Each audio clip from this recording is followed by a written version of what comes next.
क्या आप जानते हैं, जिस वृंदावन को आज करोड़ों लोग राधा कृष्ण की लीला भूमि मानकर पूजते हैं, वो एक समय घना जंगल बन चुका था। लीला स्थल मिट चुके थे और कोई नहीं जानता था कि रासलीला की वो दिव्यता कहां छिपी बैठी है। लेकिन फिर एक संत आए जिन्होंने उस भूली हुई भूमि को दोबारा जगा दिया। उनका नाम था श्री चैतन्य महाप्रभु। एक ऐसा नाम जो सिर्फ संत नहीं बल्कि प्रेम, संकीर्तन और कृष्ण भक्ति का जीवंत स्वरूप था। आज के वीडियो में हम श्री चैतन्य महाप्रभु जी की जीवनी बताएंगे, थोड़ा जानेंगे उनके जीवन की अद्भुत घटनाएं और बताएंगे कि उन्होंने वृंदावन की खोज कैसे की। महाप्रभु का जन्म हुआ था 1486 में बंगाल के नवद्वीप नाम के नगर में, मां शाची देवी और पिता जगन्नाथ मिश्र के घर।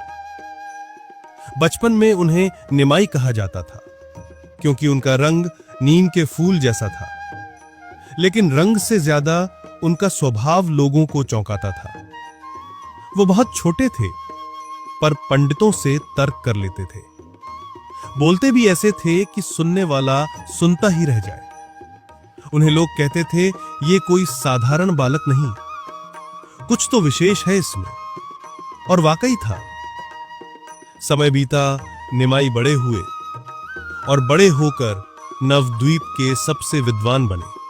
तर्क, वेद, शास्त्र, भाषाएं सब में अद्वितीय।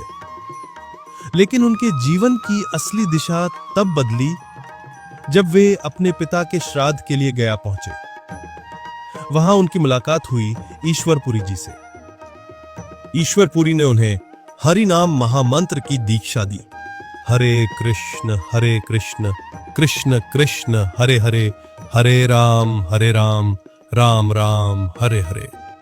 जैसे ही महामंत्र कानों से हृदय तक पहुंचा, निमाई बदल गए। अब वे केवल तर्क नहीं करते, वे अब रोते हैं, गाते हैं और कृष्ण कृष्ण पुकारते हैं। गया से लौटते ही वे हर गली, हर नदी, हर वृक्ष में कृष्ण का दर्शन करने लगे। वो कहते, मैं कृष्ण को कहां ढूंढूं, वो तो मेरे हर आंसू में बह रहे हैं। उनके पास आने वाला हर व्यक्ति एक अनोखी ऊर्जा का अनुभव करता था, जैसे प्रेम की लहरें फैल रही हो।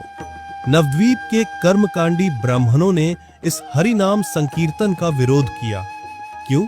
वे मानते थे कि भक्ति का अधिकार केवल ब्राह्मणों को है, निम्न जातियों को नहीं। चैतन्य महाप्रभु ने इसे तोड़ दिया। वे हर किसी जाति को भक्ति में भागीदार बना रहे थे। इससे क्रोधित होकर कुछ ब्राह्मणों ने नवाब के काजी से शिकायत की। नवद्वीप उस समय बंगाल सल्तनत की अंतर्गत था और वहां का काजी था सरकार के अधीन मुस्लिम प्रशासक। काजी ने संकीर्तन को अशांति फैलाने वाला शोरगुल कहकर इसे बंद करने का आदेश दिया। एक रात संकीर्तन के दौरान काजी के सिपाहियों ने लोगों को पीटा, मृदंग फोड़ दिए गए, घरों पर हमला किया गया। अगली रात चैतन्य महाप्रभु ने एक अद्भुत निर्णय लिया। सन 1511 की एक अमावस्या की रात को वे हजारों भक्तों को लेकर मशालों और मृदंग के साथ खुद काजी के घर पहुंच गए। लेकिन हाथों में कोई हथियार नहीं था, बस प्रेम और भक्ति का बल था। उन्होंने काजी से शांति से संवाद किया। उन्होंने कहा, क्या भगवान का नाम लेना अपराध है? काजी उनकी वाणी और प्रभाव से प्रभावित हो गया। उसने आगे से कभी संकीर्तन को न रोकने की कसम खाई। अब संकीर्तन केवल नवद्वीप में नहीं, बंगाल, उड़ीसा, बिहार तक फैलने लगा। लोग उन्हें अब गौरांग महाप्रभु, नदिया के नटवर नागर और प्रेमावतार कहने लगे। लेकिन चैतन्य महाप्रभु जानते थे, संकीर्तन को पूरे भारत में फैलाने के लिए उन्हें संन्यास लेना होगा। लोग साधारण गृहस्थों की नहीं पर सन्यासियों की बात गहराई से सुनते हैं। इसलिए उन्होंने 24 वर्ष की उम्र में सब कुछ छोड़ दिया। मां शाची, पत्नी विष्णुप्रिया, नवद्वीप का प्रेम और अपने बाल्यकाल की धरती, और चले गए कटवा गांव में, जहां उन्होंने केशव भारती से संन्यास लिया। सन 1514 में वे अब केवल निमाई नहीं रहे, वे बन गए श्री कृष्ण चैतन्य महाप्रभु। अब उनका जीवन केवल एक लक्ष्य के लिए था, हरे नाम संकीर्तन द्वारा संपूर्ण जगत में कृष्ण प्रेम का प्रचार। संन्यास लेने के बाद वे जब नवद्वीप लौटे तो पूरा नगर शोक में डूब गया। मां शाची ने एक ही आग्रह किया, बेटा तू कहीं भी जा, लेकिन वहीं रह जहां मैं तुझे समय समय पर देख सकूं। और तब उन्होंने तय किया वे पूरी धाम को अपनी नई कर्म भूमि बनाएंगे। संन्यास लेने के बाद चैतन्य महाप्रभु उड़ीसा के प्रसिद्ध तीर्थ जगन्नाथपुरी पहुंचे। ये वही भूमि है जहां जगन्नाथ, बलभद्र और सुभद्रा का भव्य मंदिर स्थित है। यहां उनकी भेंट हुई सर्वभौम भट्टाचार्य से, एक प्रसिद्ध मायावादी पंडित जो केवल अद्वैत वेदांत को ही अंतिम सत्य मानते थे। सर्वभौम ने महाप्रभु को देखा, युवक, सुंदर, तेजस्वी, लेकिन उसे लगा कि ये युवा भक्ति के मोह में डूबा हुआ है। उसने महाप्रभु को 7 दिन तक सुनाया शंकराचार्य का मायावाद। लेकिन जब 7वें दिन महाप्रभु ने केवल कुछ श्लोकों से ही सारी दार्शनिक सीमाएं तोड़ दी तो सर्वभौम स्तब्ध रह गया। वो उनके चरणों में गिर गया और कहा, आप केवल भक्त नहीं, स्वयं भगवत स्वरूप है। उस दिन से सर्वभौम भी हरे कृष्ण का गायक बन गया। महाप्रभु ने पुरी को अपनी स्थायी निवास भूमि बनाया। यहां से उनका जीवन 3 भागों में विभाजित हुआ। प्रथम 6 वर्ष प्रचार, मध्य के 6 वर्ष यात्राएं और शिक्षाएं, अंतिम 6 वर्ष एकांत साधना और राधा भाव में लीनता। जगन्नाथपुरी की रथ यात्रा विश्व प्रसिद्ध है। सन 1515 की रथ यात्रा के समय जब रथ चला नहीं तो चैतन्य महाप्रभु ने सामने आकर हरे कृष्ण संकीर्तन करना प्रारंभ किया। जैसे ही उन्होंने नृत्य आरंभ किया, रथ स्वयं चल पड़ा।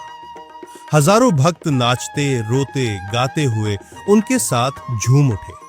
वो दृश्य आज भी पुरी की स्मृतियों में जीवित है। अब महाप्रभु ने संकीर्तन को संपूर्ण भारत में फैलाने का संकल्प लिया। उन्होंने दक्षिण भारत की यात्रा आरंभ की, पदयात्रा द्वारा। इस यात्रा में उन्होंने हजारों किलोमीटर की दूरी तय की, बिना किसी वाहन, बिना किसी प्रचार सामग्री के, केवल हरि नाम और प्रेम के बल पर। और फिर वो क्षण आया जिसका उन्हें बरसों से इंतजार था। उन्होंने कदम रखा वृंदावन की ओर, जिस वृंदावन में एक समय राधा कृष्ण ने प्रेम की रास रचाई थी, अब वो केवल झाड़ियों और वीराने में सिमटा हुआ था। पर महाप्रभु की आंखों में वो छिपी लीला स्पष्ट दिखती थी। वृंदावन पहुंचते ही वो यमुना तट पर बैठ गए, बस रोते रहे, जैसे राधा रानी को पुकार रहे हो।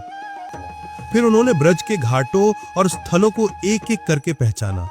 केशी घाट, जहां श्री कृष्ण ने केशी राक्षस का वध किया था। बंशीवट, जहां रात्रि को बांसुरी की धुन पर गोपियां खिंची चली आती थी।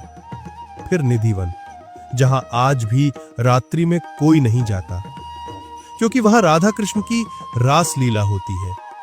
महाप्रभु वहां घंटों रोते रहे, कुछ नहीं बोले, बस हरि नाम करते रहे। फिर वो पहुंचे गोवर्धन। नंगे पैर कीचड़ में प्रेम में डूबे हुए परिक्रमा करते गए।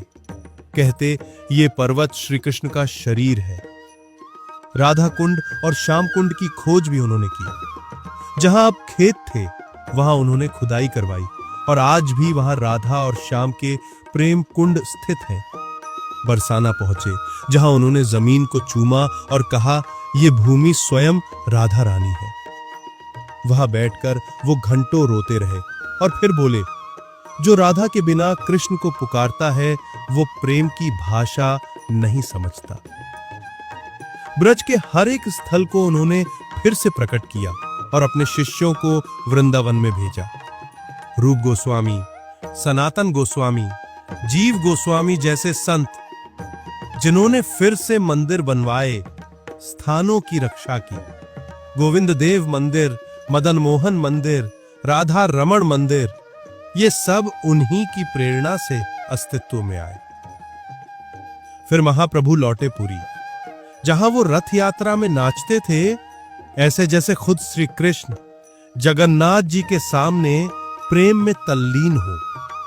कभी समुद्र किनारे बैठ जाते और कहते, हे प्रभु, मुझे राधा से अलग मत करना। और फिर एक दिन कीर्तन करते हुए वो श्री जगन्नाथ के चरणों में लीन हो गए, अंतर्धान हो गए। कोई कहता है वो श्री राधा बन गए, कोई कहता है श्री कृष्ण में विलीन हो गए। लेकिन सच तो ये है कि जब भी वृंदावन की गलियों में हरिनाम की ध्वनि गूंजती है तो वहां महाप्रभु की आत्मा गूंज रही होती है। अगर श्री चैतन्य महाप्रभु की ये दिव्य कथा आपके हृदय को स्पर्श कर गई हो, अगर कहीं भीतर भक्ति की कोई लौ जली हो, तो कृपया इस वीडियो को लाइक करें, शेयर करें और सब्सक्राइब करना ना भूलें।